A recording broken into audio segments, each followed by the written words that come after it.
So first of all, we have an air sign in the past. So this is a Aquarius, Gemini, and Libra in your past.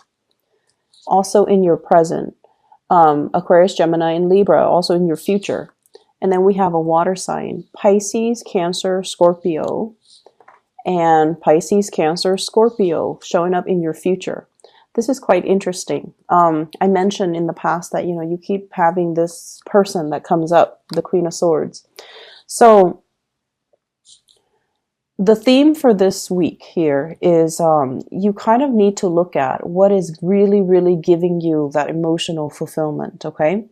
And in your spiritual advice position, we have here the Hermit in the reverse position. The Hermit in the reverse is like not looking in the right place, looking for love in the wrong places, barking up the wrong tree, making associations and connections with people who might not give you that emotional fulfillment that you're looking for, or looking at a situation where you're looking at the wrong things and you're not finding the right solutions, or you are refusing to kind of confront or face the truth or looking at the bigger picture in a situation. You have in your past an air sign, Aquarius, Gemini, or Libra. This is someone who's very, very clear with their communication. And Taurus, I know that it takes you a really long time to put your trust in another person. That is the nature of all fixed signs. It takes you a really long time to open up. And I also honestly feel like some of you could be overly suspicious of people who are such straight shooters. And if someone is too straightforward, I feel like you don't trust it, and you feel as if they have ulterior motives, or you feel like they're being too foolish by being so straightforward. However, this is something for you to really try on for size. Being a straight shooter, being straightforward, being honest, and being very, very directed with what it is that you want, how you communicate. So you have this person in your past that has been nothing but truthful and honest with you. And for whatever reason, because they're so truthful and honest, there might have been harsh words exchanged between you and this person. And because they're like this, whereas you do keep everything close to your chest and you don't really reveal, your deepest, darkest secrets, your deepest, darkest fears, your desires, and going after what you want, it has created this emotional rift between you and another person. The Six of Cups. This is a soulmate type of a connection. This is a connection with another human being in which we both are forced to learn, to grow, and to adopt one another's ideas, okay? It can be very difficult because one person wants the upper hand, okay? One person is wanting to give the affection, and then the other person just needs to receive it. So I feel like from this card, the energy is you should be grateful for everything that I'm doing for you, keeping scores in relationship. And one person wants the upper hand. They want to be the giver. They want to be the pursuer. They might even want to be the person that the other person give thanks to. So I feel like there are giving, the energy of giving with strings attached, or doing things because we want something out of it rather than doing things from the goodness of our hearts. And I feel like you're dealing with somebody who might have asked you for a lot of things. They might have made like heavy demands on you. And then over time, you feel like you might have been used. You feel like they're not being either considerate or understanding that your time is limited, that you're doing a lot in a relationship and you're doing a lot to try to sustain this relationship, and that it's taken its toll on you because they keep asking for more and you don't have a lot more to give. You don't have the time, the resources, the emotional investment left to give them.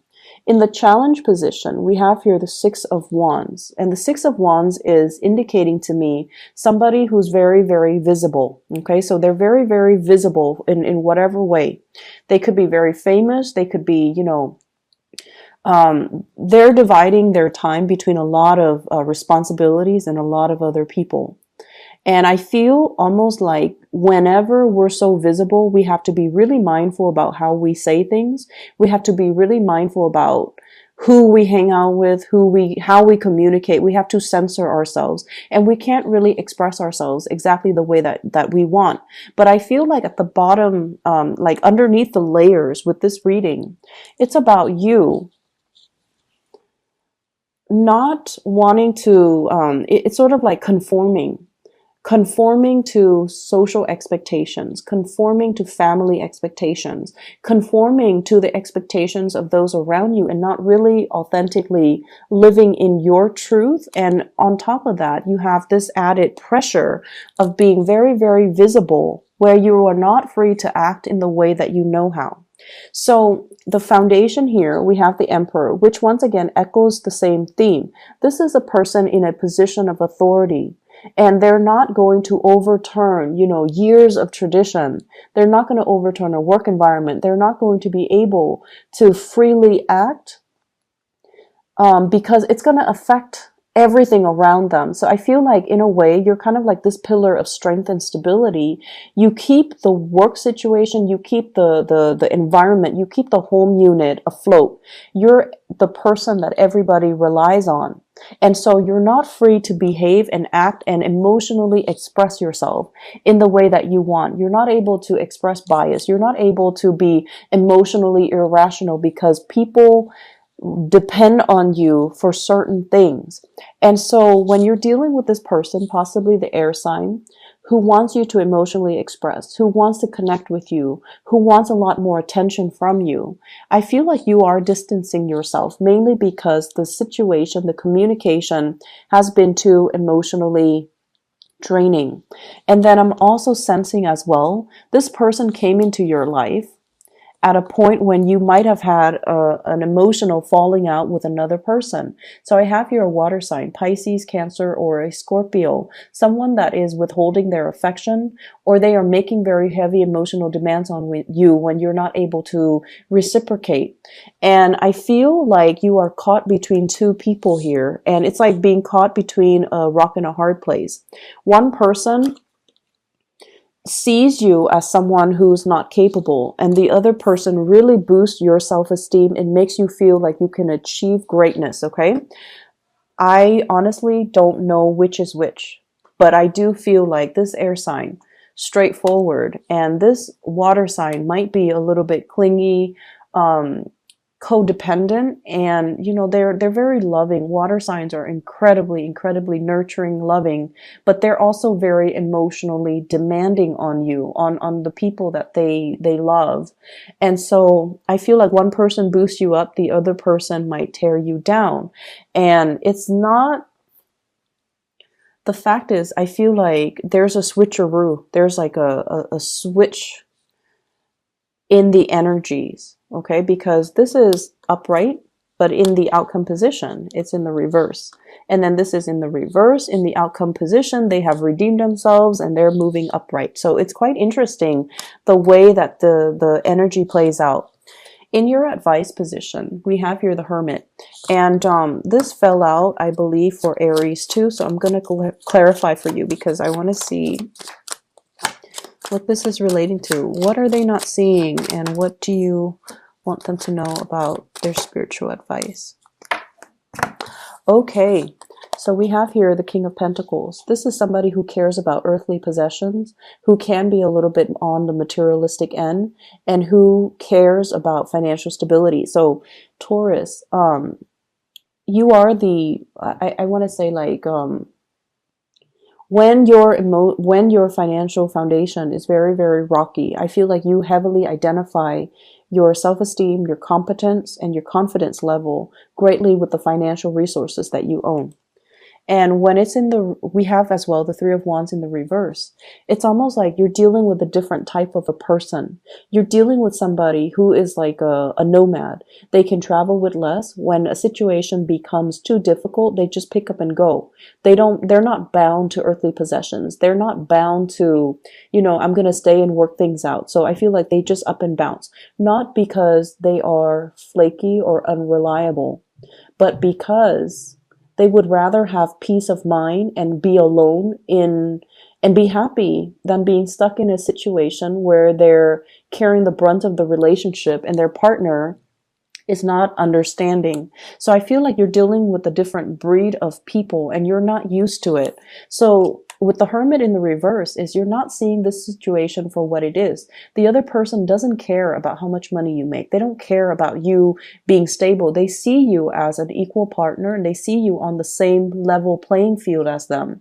So they're not going to care how much money you have in the bank. They're not going to care about the frivolous, practical, tangible things. They care about freedom of movement and, having an enjoyable life and waiting for opportunities to come in where we can expand our consciousness. And I feel like this is something that you're racking your brains trying to figure out. When someone is too honest and too straightforward, I feel like rather than taking things at face value, you read too much in between the lines and you feel like nobody is that honest. Nobody is that nice. Nobody is that straightforward. So whatever suspicions that you have, I feel it's unfounded. And I feel like you're looking at a person who has been truthful and honest through a very, very suspicious lens that is colored and affected by your interactions with people who have ulterior motives and who are manipulative in order to get what they want. So looking at the value in the right person and trusting in the right person and, seeing people for who they really are. I feel like that's the major spiritual advice coming through. External to your environment, we have here the Judgment card in the reverse. And I feel like there needs to be contact. There needs to be communication. There needs to be kind of like airing out the dirty laundry so that everybody can see what is on display, what's on the table, what are we dealing with, okay? So making decisions in order to clear up the air. So this is all about, that angelic type of a timing where everybody's on board, rallying people to your cause, okay? I feel like many of you are playing the position behind the scenes where you are telling yourself, my hands are tied, I'm not free to act the way that I want. And there's really no excuse for that. With the Six of Wands, you're in a position of authority. People trust you. So whatever you need to say, I feel like you're holding yourself back because you don't want to cause a ruckus. And in your hopes and fears, we have here the Moon card, fear of being deceived. And the thing about being deceived is, whenever someone deceives us, we get very, very defensive because, our ego is triggered. And subconsciously, we kind of tell ourselves, they must think I'm very stupid for them to tell me a blatant lie. And if you take your ego out of that and just say that, this is not about me. This is not about them deceiving me. This is more about them having a pathological trait where they are unable to tell the truth to anybody, not just me. Taking your ego out of it and approaching a situation where you are not trying to confront the other person or corner them or get the upper hand, but you're just trying to get at the truth. I feel like there's somebody here who has been very honest with you, but for whatever reason, you have this unfounded and unexplainable sense of distrust towards them. And it's based on the people that you've dealt with in your past. And it's based on, some internal things that unfortunately I feel like you have to work on. Okay. In your outcome position, we have here the Five of Cups. The Five of Cups is looking at a situation for what it is. And I feel like regretting the choices that we should have made, regretting the communication that has gone on, regretting that we didn't invest our time and the resources in the right things, letting a good opportunity pass us by. And it's kind of like, it's not until it's too late that we start to see it for what it is. Okay, we start to see the value in the person when they're no longer in the picture. We start to kind of live in the regret. We should have done things differently. We should have seen it for what it is. And we also have as well the Knight of Swords and the Knight of Cups. So once again, the two people coming out and in their positions are switched. So I feel somebody is trying to make amends with you. Somebody's making an offer. Somebody is coming in, softening up their energy. So rather than being abrasive and I want to say like straight shooter, they're trying to be more emotional. They're trying to wait on you. They're trying to make an offer as well. And they're trying to reach out to you in an emotional way. If you have had some disappointments coming in for this week, the disappointments are kind of like a blessing in disguise, because the other person is going to see that you're dealing with a lot, and they're coming in offering assistance, offering their love, and revealing their love to you, because they're trying to cheer you up and they're trying to make things right by you. Okay, so whatever disappointments you're dealing with, think of it as a blessing in disguise. It allows you to kind of like admit, I've been wrong. And then in the process, I feel like the right people will be in the picture to show you that they have your back no matter what, that you have their unwavering support and loyalty. And there's also, love offers, as well as an offer for an emotionally, it's more like an emotional offer. Somebody is opening up to you.